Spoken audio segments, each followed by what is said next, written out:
ಎಲ್ಲರಿಗೂ ನಮಸ್ಕಾರ. Welcome to my YouTube channel. ಕುಡಿ. ಹಾಯ್ ಮಾಡು. ಇಲ್ಲಿ ಹಾಯ್ ಮಾಡು. ಹಾಯ್ ಮಾಡು. ಕುಡಿಯಪ್ಪ. ಹಾಯ್ ಮಾಡು ನಮ್ಮ ಪಾಪು. ಫ್ರೆಂಡ್ಸ್, ಇವತ್ತು ಸೋಮವಾರ, ಇವಾಗ ಸಂಜೆ ಆಗಿದೆ, ಈವ್ನಿಂಗ್. ಸೊ ನಾನಿವತ್ತು ಡೈಲಿ ವ್ಲಾಗ್ ಮಾಡ್ತಿದ್ದೀನಿ. ಏನಪ್ಪ ಅಂದರೆ ನಂದು 2 ಸೀರೆ ಬೈ ಮಾಡಿದ್ದೆ. ಕುತ್ಕ 2 ಸೀರೆ ಬೈ ಮಾಡಿದ್ದೆ. ಅದನ್ನು ನಿಮಗೆ ತೋರಿಸೋಣ ಅಂತ ಅಂದ್ಕೊಂಡಿದ್ದೀನಿ. ತುಂಬ ಇಷ್ಟ ಆಯ್ತು ನನಗೆ. ಸೊ ಹಾಗಾಗಿ ನಿಮ್ಮ ಜೊತೆ ಕೂಡ ಶೇರ್ ಮಾಡೋಣ ಅಂತ ಅಂದ್ಕೊಂಡೆ. ಬನ್ನಿ ಇವತ್ತಿನ ಈ ವ್ಲಾಗ್ ಸ್ಟಾರ್ಟ್ ಮಾಡೋಣ. ಹೇಗಿದೆ ಅಂತ ಹೇಳಿ. ಸುಮ್ಮನಿರು, ಸುಮ್ಮ ಕುತ್ಕ. ಹೇಗಿದೆ ಅಂತ ಹೇಳಿ. ಫ್ರೆಂಡ್ಸ್, ಏನಂದರೆ ಇವತ್ತಿನ ಈ ವ್ಲಾಗ್ ಸ್ಟಾರ್ಟ್ ಮಾಡೋದಕ್ಕಿಂತ ಫಸ್ಟ್ ಏನಂದರೆ, ಇನ್ನೂ ಯಾರು ನನ್ನ ಒಂದು ಯೂಟ್ಯೂಬ್ ಚಾನಲ್ ಸಬ್ಸ್ಕ್ರೈಬ್ ಮಾಡಿಲ್ಲ, ಪ್ಲೀಸ್ ಸಬ್ಸ್ಕ್ರೈಬ್ ಮಾಡ್ಕೊಳ್ಳಿ. ಈ ವಿಡಿಯೋ ಇಷ್ಟ ಆದರೆ ಲೈಕ್ ಮಾಡಿ, ಶೇರ್ ಮಾಡಿ, ಕಮೆಂಟ್ ಮಾಡಿ. ಅದಲ್ಲ ಹಾಯ್ ಮಾಡ್ತೀನಿ, ಎಲ್ಲ ಕೇಳ್ತಾರೆ ನೀನು. ಹಾಯ್ ಫ್ರೆಂಡ್ಸ್ ಅನ್ನು, ಹಾಯ್ ಫ್ರೆಂಡ್ಸ್ ಅನ್ನು. ಮಾತಾಡಲ್ಲ ನಿಂಗೆ ಬರುತ್ತೆ. ಹೇಳು. ಊಟ ಆಯ್ತಾ? ಚೆನ್ನಾಗಿದ್ದೀರಾ? ನಾನು ಚೆನ್ನಾಗಿದ್ದೀನಿ. ನೀನಲ್ಲ, ನಾನು ಚೆನ್ನಾಗಿದ್ದೀನಿ ಅಂತ ಹೇಳ್ಕೋಬೇಕು. ಓಕೆ ಗಾಯ್ಸ್, ಬನ್ನಿ, ತಡ ಮಾಡೋದು ಬೇಡ. 2 ಸ್ಯಾರೀಸ್ ಇದ್ದೆ, ಇಲ್ಲಿ ತೋರಿಸ್ತೀನಿ. ಇದನ್ನ ಅಂಗಡಿಯಲ್ಲಿ ತೊಗೊಂಡಿದ್ದು 2 ಕೂಡ. ತೊಗೋಬೇಕಾದ್ರೆ ನಾನೇನು ವ್ಲಾಗ್ ಮಾಡ್ಕೊಳಕ್ಕಾಗಿಲ್ಲ, ಮೆಸೇಜ್ ಬರುತ್ತೆ. ಒಂದು ನಿಮಿಷ ಸೈಲೆಂಟ್ ಮಾಡಿಬಿಡ್ತೀನಿ. ಓಕೆ ಬನ್ನಿ. ಸೊ ಗಾಯ್ಸ್, ಸ್ಯಾರಿ ಬಗ್ಗೆ ಇದು ಹೇಳ್ಬೇಕಂದ್ರೆ, ಇದು ಒಂದು ಬಾರ್ಡರ್ ಸ್ಯಾರಿ, ಕಾಂಚೀಪುರಂ ಸ್ಯಾರಿ ಅಂತಾರಲ್ಲ. ತೋರಿಸ್ತೀನಿ. ಮಾತಾಡಬಾರ್ದು. ಈಗ ಏನಾಗೈತೆ? ಗಾಯ ಆಗೈತೆ. ಈಗ ಸುಮ್ಮನೆ ಇರಬೇಕು, ಮಾತಾಡಬಾರ್ದು. ಫ್ರೆಂಡ್ಸ್, ಇದು ಒಂದು ಪ್ಯೂರ್ ಅಲ್ಲ, ಕಾಂಚೀಪುರಂ ಸ್ಯಾರಿ. 1000 ರೂಪಾಯಿ 800 ರೂಪಾಯಿ ಒಳಗೆ ಸಿಗುತ್ತೆ. ಸೊ ಹೀಗಿದೆ. ಇನ್ನು ಬ್ಲೌಸ್ ಹೊಲಿಸಿಲ್ಲ. ನಮ್ಮ ಪಾಪು ಇದ್ರೆ ಫುಲ್ ಡಿಸ್ಟರ್ಬೆನ್ಸ್.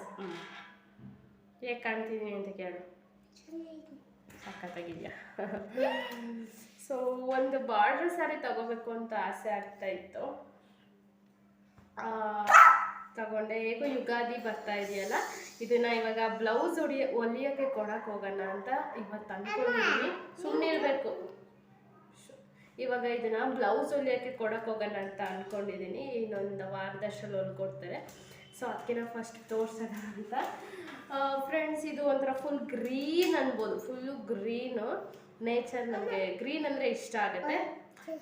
ಯಾವಾಗಲೂ ಬ್ಲೂ ಇಷ್ಟ ಆಗುತ್ತೆ. ಬಟ್ ಈ ಸತಿ ಬ್ಲೂ ಎಷ್ಟು ಸತಿ ತೋರ್ಸೋಣ ನಿಮಗೆ? ಸೂಪರ್ ಆಗಿ ಕಾಣ್ತಿದ್ಯಾ? ಸೊ ನಾನು ಬ್ಲೂ ಕಲರ್ ತಗೋಬೇಕು ಅಂತ ಅಂದ್ಕೊಂಡು ಹೋಗಿದ್ದೆ. ಯಾಕೆಂದರೆ ನನ್ನ ಫೇವ್ರೆಟ್ ಬ್ಲೂ ಮತ್ತು ಬ್ಲ್ಯಾಕ್. ಆದರೆ ಅದಕ್ಕೆ ಹೋದ್ಮೇಲೆ ಚೇಂಜ್ ಆಯಿತು ಅಂತಲೇ ಅನ್ಬೋದು. ಆ್ಯಂಡ್ ನನಗೆ ಇದು ಯಾಕೆ ಇಷ್ಟ ಆಯಿತು ಅಂದರೆ, ತುಂಬ ಸಾಫ್ಟ್ ಆಗಿದೆ ನೋಡಿ. ಎಲ್ಲನೂ ಮುದ್ರು ಮಾಡಿ ಹಿಂಗೆ ಇಟ್ಕೊಂಬಿಡ್ಬೋದು. ಅಂದರೆ ಈಸಿಯಾಗಿ ಉಟ್ಕೋಬೋದು ಅಂತ ಇದೊಂದು ಬೈ ಮಾಡಿದೆ. ಈಗ ಇದಕ್ಕೆ ಬ್ಲೌಸ್ ಹೊಲಿಯೋಕೆ ಕೊಡೋಕೆ ಹೋಗಬೇಕು. ಫ್ರೆಂಡ್ಸ್, ಇದನ್ನು ಬಿಚ್ಚಿ ತೋರಿಸ್ತೀನಿ ನಿಮಗೆ, ಈಸಿಯಾಗಿ ಮರ್ಚ್ಬೋದು. ಫ್ರೆಂಡ್ಸ್, ಬಾರ್ಡರ್ ಬಂದು ಸ್ಯಾರಿ ಬ್ಲೌಸ್ ಕೂಡ ಇದೇ ಕಲರ್ ಇದೆ. ಇದಕ್ಕೆ ಏನಂತಾರೆ, ಏನಪ್ಪ ಇದೆ ಇದಕ್ಕೆ ಏನಂತಾರೆ ಅಂದರೆ, ಒಂಥರ ಗೋಲ್ಡ್ ಕಲರ್ ಅಂದ್ಕೊಳ್ಳಿ. ವಿಡಿಯೋದಲ್ಲಿ ಹೇಗೆ ಕಾಣಿಸ್ತಿದೆ ಸ್ಯಾರಿ, ವಿಡಿಯೋದಲ್ಲಿ ಹೇಗೆ ಕಾಣಿಸ್ತಿದೆ ಅಂತ ನಂಗೆ ಗೊತ್ತಿಲ್ಲ. ಬಟ್ ಫುಲ್ಲು ಜಿಗ್ಜಾಗ್ ಮಾಡಿಸಿದ್ದೆ ಮೊನ್ನೆ ನೋಡಿ. ಇದು ಫುಲ್ಲು ಗೋಲ್ಡ್ ಕಲರ್ ಇದೆ. ಮತ್ತು ಗ್ರೀನ್ ಕಲರ್ ಬುಟ್ಟಾಸ್ ಇದೆ. ಮತ್ತು ಬಾರ್ಡರ್ ಬಂದು ಹೀಗಿದೆ, ಲೈಕ್ ಟ್ರೀ ಟೈಪ್ ಇದೆ. ಇದು ಬಂದು ಸರ್ಗ್. ಮತ್ತು ಫುಲ್ಲು ಓವರ್ ಫುಲ್ಲು ಸ್ಯಾರಿ ಇದೇ ಥರ ಇದೆ ನೋಡಿ. ಈ ಥರ ಫುಲ್ ಇಷ್ಟ ಇದು ಸ್ಯಾರಿ. ನನಗೆ ಕಡಿಮೆ ರೇಟಲ್ಲೇ ಸಿಕ್ತು. ಇಷ್ಟ ಆಯ್ತು ನನಗೆ. ಆ್ಯಕ್ಚುಲಿ ಈ ಥರ ಇದೆ ನನ್ನ ಹತ್ರ. ನನ್ನ ಸೀಮಂತ ಟೈಮಲ್ಲಿ ನಾನು ಇದೇ ಥರ ತೊಗೊಂಡಿದ್ದು. ಬಟ್ ಅದೇ ಬೇರೆ ಥರ ಇದೆ. ಬೇಡ, ಮರ್ಚಿಡ್ತೀನಿ. ಅದೇ ಬೇರೆ ಥರ ಇದೆ ನೋಡಿ. ಈ ರೀತಿ ಇದೆ. ಯುಗಾದಿಗೆ ತೋರಿಸ್ತೀನಿ, ಅದು ಯುಗಾದಿಗೆ ಹಾಕ್ಕೋತೀನಿ. ಹಾಕೋಬೇಕು ಅಂತ ತೊಗೊಂಡಿದ್ದೀನಿ. ಚಂದ್ರ ನೋಡೋ ದಿವಸ ಉಟ್ಕೊಂಡು ತೆಗೀಲಿ, ಹಬ್ಬದ ದಿನ ಹಾಕೊಳ್ಳಲ್ಲ, ಚಂದ್ರ ನೋಡೋ ದಿವಸ ಉಟ್ಕೊಂಡು ಚಂದ್ರನ ಪೂಜೆ ಮಾಡಿ ನನ್ನ ಗಂಡಂಗೆ ಕಡಲೆ ಬೇವು ಬೆಲ್ಲ ಕೊಟ್ಬಿಟ್ಟು ಕಾಲಿಗೆ ಬೀಳೋದು, ಆ ಟೈಮಲ್ಲಿ ಉಟ್ಕೋಬೇಕು ಅಂತ ಅಂದ್ಕೊಂಡಿದ್ದೀನಿ. ನಾವು ಅಷ್ಟೇ, ಇವು ಹಬ್ಬದ ದಿನ ನಾವು ಹಾಕ್ಕೊಳ್ಳಲ್ಲ ಬಟ್ಟೆ, ಫಸ್ಟಿಂದನೂ ಅಷ್ಟೇ. ಹಬ್ಬ ಮಾರನೇ ದಿನ ಚಂದ್ರ ನೋಡೋದು ಅಂತಾರಲ್ಲ, ಚಂದ್ರ ನೋಡಿ ಪೂಜೆ ಮಾಡಿ ಆಗ ಉಟ್ಕೋತೀನಿ ಇದನ್ನು. ಹೇಗಿದೆ ಅಂತ ಕಮೆಂಟ್ ಮಾಡಿ ಗೈಸ್. ನೋಡಿ ಫುಲ್ ಇದೇ ಥರ ಇದೆ. ನನಗೆ ಬಿಚ್ಚಿದ್ರೆ ಅಷ್ಟು ನೀಟಾಗಿ ಮಚ್ಚಕ್ಕೆ ಬರಲ್ಲ ಬಿಡಿ. ಈಗ ಇದಕ್ಕೆ ಕುಚ್ಚಾಕ ಕೊಡೋಣ ಅಂತ ಅಂದ್ಕೊಂಡಿದ್ದೀನಿ, ಅದಕ್ಕೆ ತಗೊಂಡಿದ್ದೀನಿ. ಸುಮ್ಮನೆ ಇರಬೇಕು, ಯೂಟ್ಯೂಬಲ್ಲಿ ನೋಡ್ಕೊಂಡು ನಾನೇ ಹಾಕೊಳ್ಳೋಣ ಅಂತ ಅನ್ಕೋತಾ ಇದ್ದೆ ಇಷ್ಟು ದಿವಸ. ಆದರೆ ಬೇಡ ಅನ್ನಿಸ್ತು, ಯಾಕೆಂದರೆ ನಾನು ಎಲ್ಲೂ ಕಲ್ತಿಲ್ವಲ್ಲ ಕುಚ್ಚಾಕೋದು. ಏನು ಆಗ್ತಿರ್ಲಿಲ್ಲ, ಅಕಸ್ಮಾತ್ ಏನಾದ್ರು ಮಿಸ್ಟೇಕ್ ಆಗಿದ್ದು ಸ್ವಲ್ಪ ಕಟ್ ಮಾಡಿ ಹೊಲಿಬೋದು. ಯಾಕೋ ಬೇಡ ಅನ್ನಿಸ್ತು. ಅಫೋರ್ಡಬಲ್, ಕಡಿಮೆ ರೇಟ್, ಅಂದರೆ 150ಗೆಲ್ಲ ಇಲ್ಲಿ ಕುಚ್ಚು ಹಾಕೊಡ್ತಾರೆ. ಸೊ ಹಾಗಾಗಿ ನಾವು ಮೆಟೀರಿಯಲ್ಸ್ ತೊಗೊಂಬಂದು ಹಾಕ್ತೀವಿ ಅಂದರೆ ನಮ್ಗೆ 100 ಬೇಕು. ಸೊ ಇಲ್ಲಿ ಒಬ್ಬರು 150ಗೆ ಹಾಕ್ಕೊಡ್ತಾರೆ ಕುಚ್ಚು. ಸೊ ಹಾಗಾಗಿ ಇಲ್ಲೇ ಹಾಕ್ಸೋಣ ಅಂತ ಅಂದ್ಕೊಂಡು ಫೈನಲಿ ಮರ್ಚಿದ್ದೀನಿ ಸ್ಯಾರಿ. ನೋಡಿ ಹೇಗಿದೆ, ಚೆನ್ನಾಗಿದೆ. ಆ್ಯಂಡ್ ಅಲ್ಲಿ ಇಡ್ಚಿ ನೀನು ಕವರಲ್ಲಿ ಹಾಕಿಡು, ಇಡ್ಕೈಲಿ. ಈ ಸ್ಯಾರಿ ಈ ಸತಿ ಅಮ್ಮ ಮನೆಗೆ ಹೋಗಿದ್ನಲ್ಲ, ಅದು ತಗೊಂಬಂದಿದ್ದು. ಅದು ನಂದು, ಇದು ಅಮ್ಮ ಮನೆಯಿಂದ ತಂದಿದ್ದು. ಸಾಫ್ಟ್ ಅನ್ನಿಸ್ತು, ಲೈಕ್ ಮೆಟೀರಿಯಲ್ ತುಂಬ ಇಷ್ಟ ಆಯ್ತು ನನಗೆ. ಗುಳಿಗೆ ಸ್ಮೆಲ್ ಚೆನ್ನಾಗಿದೆ.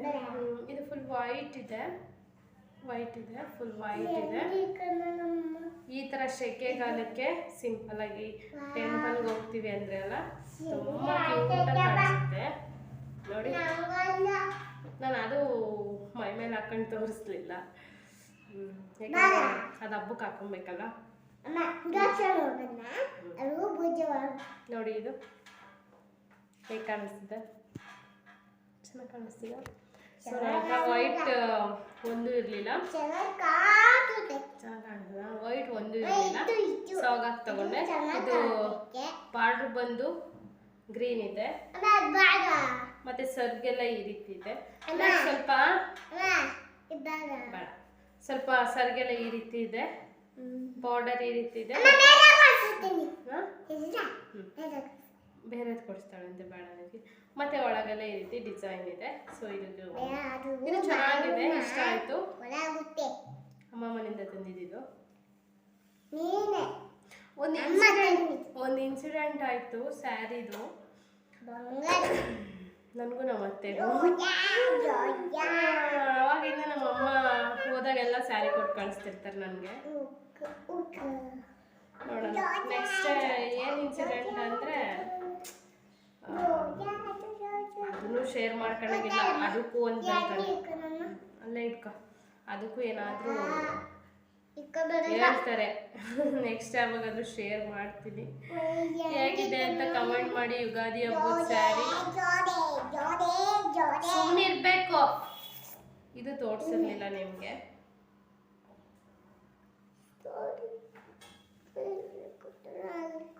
ತುಂಬ ಚೆನ್ನಾಗಿದೆ ಈ ಸ್ಯಾರಿ.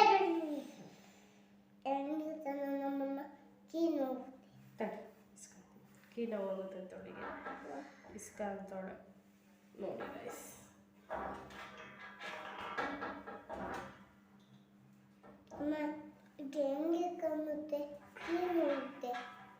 ಖುಷಿ ಆಗುತ್ತೆ ಯುಗಾದಿಗೆ ಹಾಕೊಳ್ಳೋಕ್ಕದನ್ನ. ಬ್ಲೌಸ್ ನಾನೇ ಹೊಲ್ಕೊಳ್ಳೋಣ ಅಂತ ಅಂದ್ಕೊಂಡೆ, ಆದರೆ ಒಂದು ಸ್ವಲ್ಪ ಇಷ್ಟೊಂದು ಕಾಸ್ಟ್ಲಿ ಇದಲ್ವಾ. ಸ್ವಲ್ಪ ಕಾಸ್ಟ್ಲಿ ಅಂದರೆ ನಾನು ಫುಲ್ ಅಲ್ಲ, ನನಗಿದೆ ಕಾಸ್ಟ್ಲಿ. ಸ್ವಲ್ಪ ಮಿಸ್ಟೇಕ್ ಆಗ್ಬಿಟ್ರೆ ಅಂತ ಭಯ. ಕಡಿಮೆ ರೇಟಿಗೆ ಹೊಲ್ಕೊಡ್ತಾರೆ, ಯಾಕೆ ಸುಮ್ಮನೆ ಅಂತ ಬಿಸಿಲು ಬಂತು. ಇದೊಂದು ಸ್ಯಾರಿ ತೋರಿಸೋಣ ಅಂತ ಬ್ಲಾಗ್ ಸ್ಟಾರ್ಟ್ ಮಾಡಿದ್ದು. ಓಕೆ ಗೈಸ್, ಈ ಬ್ಲಾಗ್ ಇಲ್ಲಿಗೆ ಎಂಡ್ ಮಾಡ್ತೀನಿ. ನಾನು ನಿಮಗೆ ವಿಡಿಯೋ ಇಷ್ಟ ಆಗಿದೆ ಅಂತ. ಸದ್ಯಕ್ಕೆ ನನಗೆ ಶಾಪಿಂಗ್ ಥರ ಆಗಿದೆ, ತೊಗೊಂಡು ತುಂಬ ದಿವಸ ಆಗಿತ್ತು, ನಿಮಗೆ ತೋರಿಸಿರ್ಲಿಲ್ಲ. ಹೇಗೋ ಈಗ ಹಬ್ಬಕ್ಕೆ ಹಾಕೋಬೇಕಲ್ಲ, ಸೊ ಹಾಗಾಗಿ ಹಾಕೊಳ್ಳೋಣ ಅಂತ. ಮತ್ತು ಪಾಪು ವಿಷಯಕ್ಕೆ ಬಂದರೆ ನಮ್ಮ ಅಮ್ಮ ಮನೆಗೆ ರೀಸೆಂಟಾಗಿ ಹೋಗಿದ್ದು ಒಂದು ವಿಡಿಯೋ ಹಾಕಿದ್ದೆ. ಸೊ ಶಿವಮೊಗ್ಗ ಹೋಗಿದ್ದೆ ಟ್ಯಾಕ್ಟ್ರಿ ಕಟ್ಟಕ್ಕೆ ಅಂತ. ಸೊ ಆಗ ನಮ್ಮಮ್ಮ ಪ್ರತಿಯೊಂದು ಹಬ್ಬಕ್ಕೂ ನಮ್ಮ ಪಾಪುಗೆ ಬಟ್ಟೆ ಕೊಡಿಸ್ತಾರೆ. ಪ್ರತಿಯೊಂದು ಹಬ್ಬಕ್ಕೂ ಅವಳು ಇವತ್ತವಳು ಹಾಕೊಂಡಿರೋ ಶರ್ಟ್ಸ್ ಸಹಿತ ನಮ್ಮ ಅಮ್ಮನೇ ಕೊಡಿಸಿರೋದು ಗೈಸ್. ಪ್ರತಿಯೊಂದು ಹಬ್ಬಕ್ಕೂ ಕೊಡಿಸ್ತಾರೆ. ಹಂಗೆ ಈ ಹಬ್ಬ ಮೊದಲೇ ನಮಗೆ ಗ್ರ್ಯಾಂಡು. ಸೊ 600 ರೂಪಾಯಿ ದುಡ್ಡು ಕೊಟ್ಟಿದ್ದಾರೆ ನಿಮ್ಮ ಹತ್ರ ನಿಜವಾಗಿ. ಈಗ ಸ್ವಲ್ಪ ಕಷ್ಟ ಇದೆ ಅವರಿಗೆ, ಇಲ್ಲಾಂದರೆ 1000 ರೂಪಾಯಿನೇ ಕೊಟ್ಟಿರೋರು. ಸ್ವಲ್ಪ ಕಷ್ಟ ಇದೆ ಇವಾಗ. ಸೊ ಹಾಗಾಗಿ 600 ಕೊಟ್ಟಿದ್ದಾರೆ. ನಮ್ಮ ಪಾಪಗೆ ಕೊಡಿಸ್ಬೇಕು ಈ ವೀಕ್ ಹೋಗಿ. ಮತ್ತು ನನ್ನ ಗಂಡನ ವಿಚಾರಕ್ಕೆ ಬಂದರೆ ಅವ್ರಿಗೆ ಬಟ್ಟೆ ಮೇಲೆ ಅಷ್ಟು ಕ್ರೇಜ್ ಇಲ್ಲ. ಅವ್ರಿಗೆ ಬಟ್ಟೆ ಅಂದರೆ ಅಷ್ಟು ಇಷ್ಟ ಆಗಲ್ಲ. ಸೂಪರ್. ನಮ್ಮ ಪಾಪುಗೆ ನಮ್ಮ ಅಪ್ಪ ಅಮ್ಮ ಅಷ್ಟೆಲ್ಲ ಕೊಡ್ಸೋದಕ್ಕೆ ಅವಳು ನಮ್ಮ ಪಾಪುನ ತುಂಬ ಇಷ್ಟಪಡ್ತಾಳೆ. ನಮ್ಮ ಅಪ್ಪ ಅಮ್ಮನ ತುಂಬ ಇಷ್ಟಪಡ್ತಾಳೆ. ನೋಡ್ರಿ ಬಾಬಾ ಅನ್ಬೇಕು. ಅವಳು ನಮ್ಮ ಅಪ್ಪಂಗೆ ಬಾಬಾ ಅಂದರೆ ಬಾಯೇ ತೆಗಿಯಲ್ಲ. ಬಾಬಾ ಅಂದರೆ ನಮ್ಮ ಭಾಷೆಯಲ್ಲಿ ಅಪ್ಪ ಅಂತ, ನಮ್ಮ ಅಮ್ಮವ್ರ ಭಾಷೆ ಕಡೆ. ಸೋನಾ ಅಂದರೆ ಚಿನ್ನು ಅಂತ, ನಮ್ಮ ಅಜ್ಜಿಗೆ ಚಿನ್ನು ಅಂತಾಳೆ. ಯಾಕೆಂದರೆ ನಮ್ಮ ಅಜ್ಜಿ ಅಷ್ಟು ಪ್ರೀತಿ ಕೊಡ್ತಾರೆ ನಮ್ಮ ಪಾಪಗೆ. ಬೇಬಿ ಅಂದರೆ ಅವ್ರ ಅಪ್ಪ, ನಮ್ಮ ಬೇಬಿ ಅನ್ನೋದಕ್ಕೆ ಅವಳು ಬೇಬಿ ಅಂತಾಳೆ. ಅಷ್ಟೇ. ಅಲ್ಲ ಚಿನ್ನಿ, ಅಜ್ಜಿ ಕಡೆನೇ ಗಿಫ್ಟ್ ಸಿಕ್ತು. ಇನ್ನು ನಮ್ಮ ನಿಂದ ಹ್ಯಾಪಿ ಬರ್ತಡೇನ ಕಳ್ಳ ಬಿಡ್ತೀನಿ.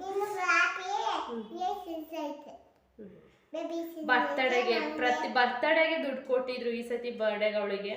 ಪ್ರತಿಯೊಂದು ಇವೆಂಟ್ ಪ್ರತಿಯೊಂದು ಹಬ್ಬಕ್ಕೂ ಕೊಡಿಸ್ತಾರೆ ನಮ್ಮ ಅಪ್ಪ ಅಮ್ಮ. ಆದರೆ ಏನು ಮಾಡೋದು, ನನ್ನ ಪಾಪುಗೆ ಒಂದು ಕಡೆ ಸಿಕ್ಕಿದ್ರೆ ಇನ್ನೊಂದು ಕಡೆ ಸಿಗಲ್ಲ. ಎಲ್ಲರೂ ಕೇಳ್ಕೊಂಬಂದಿರಲ್ಲ ಅಂತ ಅದೃಷ್ಟ ಎಲ್ಲರಿಗೂ ಇರಲ್ಲ. ನಮ್ಮ ಪಾಪುಗೆ ಹುಟ್ಟಿವಾಗ 3 ವರ್ಷ ಆಯಿತು. ಅವ್ರ ಅಪ್ಪ ಅಮ್ಮ ಅಂದರೆ ನಮ್ಮ ಸ್ವಂತ ಅಜ್ಜಿನೇ ಇನ್ನೂ ಏನೂ ಕೊಡಿಸಿಲ್ಲ ನಿಜ ಹೇಳ್ಬೇಕಂದ್ರೆ. ಸ್ವಂತ ಅಜ್ಜಿ ಅಂದರೆ ನಮ್ಮ ಹಸ್ಬೆಂಡ್ ಇಲ್ವಾ ನಮ್ಮ ಹಸ್ಬೆಂಡ್ ಇಲ್ವಾ ಅವ್ರ ಅಪ್ಪ ಅಮ್ಮ. ನಮ್ಮ ಪಾಪು ಹುಟ್ಟಿ 3 ವರ್ಷ ಗೈಸ್, ಒಂದು ಚಡ್ಡಿ ಸಹಿತ ಕೊಡಿಸಿಲ್ಲ. ಒಂದು ಚಡ್ಡಿ ಆಗಲಿ, ಒಂದು ಶರ್ಟು, ಒಂದು ಚಡ್ಡಿನೂ ಕೊಡಿಸಿಲ್ಲ ಅವರು. ನಂಗೆ ಹೇಳ್ಕೊಳಕ್ಕೆ ನಾಚಿಕೆ ಆಗುತ್ತೆ. ಆದರೆ ಈ ಥರ ಯಾರು ಮಾಡಬಾರ್ದು. ಸ್ವಂತ ಜಾಸ್ತಿ ಅಂದರೆ ಈಗ ನೀವು ಯಾರು ನಿಮ್ಮ ಅಜ್ಜ ಅಜ್ಜಿ ನೀವು ಯಾರ ಮನೆಯವರು ಅಂದಾಗ ನಮ್ಮ ಪಾಪ ಅವ್ರ ಮನೆಯವ್ರ ಹೆಸರೇ ಹೇಳೋದು. ಆದರೆ ನಮ್ಮ ಪಾಪಗೆ ಇದುವರೆಗೂ ಒಂದು ಚಡ್ಡಿ ಕೊಡಿಸಿಲ್ಲ. ಆದರೆ ಇಲ್ಲಿಂದ ಅಲ್ಲಿಗೆ ಹೋಗಿದ ತಕ್ಷಣ ಪಾಪಗೆ ಹಿಂಗೆ ಕರ್ಕೊಂಬಂದಿದ್ದೀರಾ, ಶೆಟ್ರೆ ಹಾಕೊಂಬಂದಿಲ್ಲ ಅಂತಾರೆ. ಅಷ್ಟೇ. ಮಕ್ಳಿಗಂತೂ ಏನೂ ಕೊಡ್ಸೋದು ಬೇಡ, ಅಟ್ಲೀಸ್ಟ್ ಮೊಮ್ಮಕ್ಕಳಿಗಾದ್ರೂ ಕೊಡಿಸ್ಬೋದಲ್ಲ. ಅಷ್ಟೇ. ಅವಳು ಹಂಗಾಗಿ ನಮ್ಮ ಹಸ್ಬೆಂಡ್ ಅವ್ರ ಅಪ್ಪ ಅಮ್ಮನ ಕ್ಯಾರೇನು ಅನ್ನಲ್ಲ, ಪ್ರೀತಿನೂ ಮಾಡಲ್ಲ ಜಾಸ್ತಿ. ನಮ್ಮಪ್ಪ ಬಾಬಾ ಅನ್ಬೇಕು, ಅಪ್ಪ ಅನ್ಬೇಕು. ನಮ್ಮಪ್ಪ ಅಮ್ಮನ್ನೇ ಅವಳು ಕೇರ್ ಮಾಡೋದು, ಅವ್ರನ್ನೇನು ಕೇರ್ ಮಾಡಲ್ಲ. ಇದೊಂದು ಹೇಳ್ಬೇಕಿತ್ತು ನಿಮಗೆ. ಮತ್ತು ಅವಳಿಗೆ ಅಷ್ಟೇ ಅಲ್ಲ, ನನಗೂ ಅಷ್ಟೇ. ನಾನು ಮದುವೆ ಆಗಿ 4 ವರ್ಷ ಆದರೂ ನಂಗೆ ಇದುವರೆಗೂ ಒಂದು ಬ್ಲೌಸ್ ಪೀಸ್ ಕೊಡಿಸಿಲ್ಲ, ಒಂದು ಡಜನ್ ಬಳೆ ಕೊಡಿಸಿಲ್ಲ. ನಾನು ಮುಂಚೆ ತುಂಬ ಎಕ್ಸ್ಪೆಕ್ಟೇಷನ್ಸ್ ಇಟ್ಕೊಂಡಿದ್ದೆ. ಏನಪ್ಪ ಬೀರನಾಯ್ತಾ? ತುಂಬ ಇದ್ದಾವೆ ಗೈಸ್, ನಮ್ಮ ಹತ್ರ ತುಂಬ ಇರ್ತವೆ. ನಮ್ಮ ಅಪ್ಪ ಅಮ್ಮ ಕೊಡ್ಸೋದು ತುಂಬ ಇರುತ್ತೆ, ನಮ್ಮ ಹಸ್ಬೆಂಡ್ ಕೊಡ್ಸೋದು ತುಂಬ ಇರುತ್ತೆ. ಬಟ್ ನಮ್ಮ ಅತ್ತೆ ಮಾವ ಅಂತ ನಮ್ಗೆ ಏನಾದ್ರು ಕೊಡ್ಸಿದ್ರೆ ನಮ್ಗೊಂಥರ ಖುಷಿ ಆಗುತ್ತೆ ಅಲ್ವಾ? ನಮ್ಗೊಂಥರ ಖುಷಿ ಆಗುತ್ತೆ ಅಲ್ವಾ? ನಿಜ ಹೇಳ್ಬೇಕಂದ್ರೆ ನನ್ನ ಮದುವೆ ಆಗಿ 4 ವರ್ಷ ಆಯಿತು. ಅವ್ರು ಒಂದು ಬ್ಲೌಸ್ ಪೀಸ್ ಕೊಡಿಸಿಲ್ಲ, ಒಂದು ಡಜನ್ ಬಳೆ ಕೊಡಿಸಿಲ್ಲ. ಸೊ ಇಷ್ಟು ಕತೆ. ಅವರು ಅಂಥದ್ರಲ್ಲಿ ಒಂದು ಸ್ಯಾರಿ ಇದ್ರಲ್ಲಿ ಒಂದು ಇನ್ಸಿಡೆಂಟ್ ಆಯಿತು. ನಮ್ಗೆ ತುಂಬ ಬೇಜಾರಾಯಿತು. ಇದೇ ತುಂಬ ಬೇಜಾರಾಯಿತು. ಓಕೆ, ಅದು ಹೆಂಗೆಂಗೋ ಇದು ಹೇಳೋದು ಮರ್ತ್ಬಿಟ್ಟೆ. ನಮ್ಮ ಹಸ್ಬೆಂಡ್ ಅವ್ರ ಅಕ್ಕನ ಮದುವೆ ಆಯಿತು ಲಾಸ್ಟ್ ಇಯರು. ಅದು ಲಾಸ್ಟ್ ಇಯರ್ಗೆ ಹೆಂಗೆಂಗೋ ನಮ್ಮ ಮಾವ ಕರ್ನಾಟಕ ಲಾಸ್ಟ್ ಇಯರ್ ಆ ಮದುವೆನ ಕಿಟಕಿ ಆ ಮದ್ವೆಲ್ಲ ಹೆಂಗಂಗ ನಮ್ಮ ಮಾವಂಗೆ ಯಾರ್ಯಾರು ಬುದ್ಧಿ ಕೊಟ್ಟಿದ್ದು ಗೊತ್ತಿಲ್ಲ. ಇದು ಜೋಕಾಲಿ 1000 ರೂಪಾಯಿ ಸ್ಯಾರಿ ತಗೊಳಕ್ಕೆ ಕೊಟ್ಟಿದ್ರು. ಮತ್ತೆ ನಮ್ಮಮ್ಮ ಇನ್ನು ನಮ್ಮ ಅಣ್ಣನ ಮದುವೆ ಆಗಿಲ್ಲ ಗೈಸ್, ಸುಮ್ಮನೆ ಇರ್ತೀನಿ. ಇನ್ನು ನಮ್ಮಪ್ಪ ಬಿಡಿ, ನಮ್ಮಮ್ಮ ಇನ್ನು ನಮ್ಮ ಅಣ್ಣನ ಮದುವೆ ಆಗಿಲ್ಲ. ಆಗಲೇ ಬರೋ ಹುಡುಗಿಗೆ ಎಷ್ಟೊಂದು ಥರ ಜೋಡಿಸಿದ್ದಾರೆ ಅಂದರೆ ನೀವು ನಂಬಲ್ಲ. ಆಲ್ರೆಡಿ ಮಾಂಗಲ್ಯ ಚೈನ್ ಜೋಡಿಸಿಟ್ಟಿದ್ದಾರೆ, ನಮ್ಮ ಕಡೆ ಗಂಡನ ಮನೆಯವರೇ ಕೊಡೋದು. ಸೊ ಹಾಗಾಗಿ ಮಾಂಗಲ್ಯ ಚೈನ್ ಮತ್ತು ಅವಳಿಗೆ ಲೆಗ್ಗಿನ್ಸು, ಟಾಪು ಮತ್ತು ಸ್ಯಾರೀಸು. ಮತ್ತೆ ಏನಂದ್ರೆ ಲಾಸ್ಟ್ ವರಮಹಾಲಕ್ಷ್ಮಿ ಇದು ದೀಪಾವಳಿಗೆ ಲಕ್ಷ್ಮೀ ಪೂಜೆ ಮತ್ತೆ ಅದ್ರ ಲಾಸ್ಟ್ ಯುಗಾದಿಗೆ ತಗೋತಾರೆ ನಮ್ಮ ಮನೇಲಿ. ಲಕ್ಷ್ಮಿಗೆ ತಗೊಂಡಿದ್ದು ಯುಗಾದಿ ಹಬ್ಬದ ಟೈಮಲ್ಲಿ ನಮ್ಮಮ್ಮ ಹಿರಿಯರ ಹಬ್ಬ ಮಾಡ್ತಾರೆ, ಆ ಟೈಮಿಗೆ ತಗೊಂಡಿದ್ದು ಸರಿ. ಒಂದು 10 ಸೀರೆ ಆಲ್ರೆಡಿ ಜೋಡಿಸಿಟ್ಬಿಟ್ಟಿದ್ದಾರೆ, ಅವೆಲ್ಲ ಮಗಳಿಗೆ ಕೊಡಲ್ಲ, ಮನೆ ಸೊಸೆಗೆ ಕೊಡಬೇಕು ಅಂತ ಎತ್ತಿಟ್ಟಿದ್ದಾರೆ. ನನಗೂ ಕೈತ ಕೊಟ್ಟಿಲ್ಲ ನಮ್ಮಮ್ಮ. ಈ ರೀತಿ ಎಷ್ಟು ಸೊಸೆಗೆ ಪ್ರೀತಿ ಇಟ್ಕೊಂಡಿರ್ತಾರೆ, ಇದೆಲ್ಲ ನೋಡಿದಾಗ ನನಗೂ ಬೇಜಾರಾಗುತ್ತೆ. ಇದೇನಪ್ಪ ಅತ್ತೆ ಮಾವನ ಪ್ರೀತಿ ಸಿಗಲ್ಲ ಅಂತ. ಏನೂ ಮಾಡೋಕ್ಕಾಗಲ್ಲ, ಎಲ್ಲ ಕೇಳ್ಕೊಂಬರೋಕ್ಕಾಗಲ್ಲ. ಯಾರು ಸಿಗಲಿ ಬಿಡಲಿ, ಯಾರು ಇರಲಿ ಬಿಡಲಿ, ನನ್ನ ಗಂಡ ಒಬ್ಬರು ಚೆನ್ನಾಗಿ ಪ್ರೀತಿ ಮಾಡೋರು ಸಿಕ್ಕಿದ್ದಾರೆ. ಅದೊಂದಕ್ಕೆ ನಾನು ಥ್ಯಾಂಕ್ಸ್ ಹೇಳೋಕ್ಕೆ ಇಷ್ಟಪಡ್ತೀನಿ. ಬೇಬಿನು ನಾನು ಏನು ಕೇಳ್ತೀನಿ ಎಲ್ಲ ಕೊಡಿಸ್ತಾರೆ. ಕಲ್ಲಂಗಡಿ ದರಕ್ಕೂ ಕೊಟ್ಟಿದ್ದೇನೆ, ಈಗ ಹೋಗೋಣ. ನಾನು ಏನು ಕೇಳ್ತೀನಿ ಎಲ್ಲ ಕೊಡಿಸ್ತಾರೆ. ಸ್ವಲ್ಪ ಅಪ್ಡೇಟ್ ಕೊಡೋಣ ಅಂತ ಈ ವ್ಲಾಗ್ ಮಾಡಿದೆ. ಓಕೆ ಗಾಯ್ಸ್, ಇವತ್ತಿನ ಈ ವ್ಲಾಗ್ ಇಷ್ಟ ಆದರೆ ಲೈಕ್ ಮಾಡಿ, ಶೇರ್ ಮಾಡಿ, ಕಮೆಂಟ್ ಮಾಡಿ. ಆ್ಯಂಡ್ ಇನ್ನೂ ಯಾರು ನನ್ನ ಒಂದು ಯೂಟ್ಯೂಬ್ ಚಾನಲ್ ಸಬ್ಸ್ಕ್ರೈಬ್ ಮಾಡ್ಕೊಂಡಿಲ್ಲ, ಪ್ಲೀಸ್ ಸಬ್ಸ್ಕ್ರೈಬ್ ಮಾಡಿ.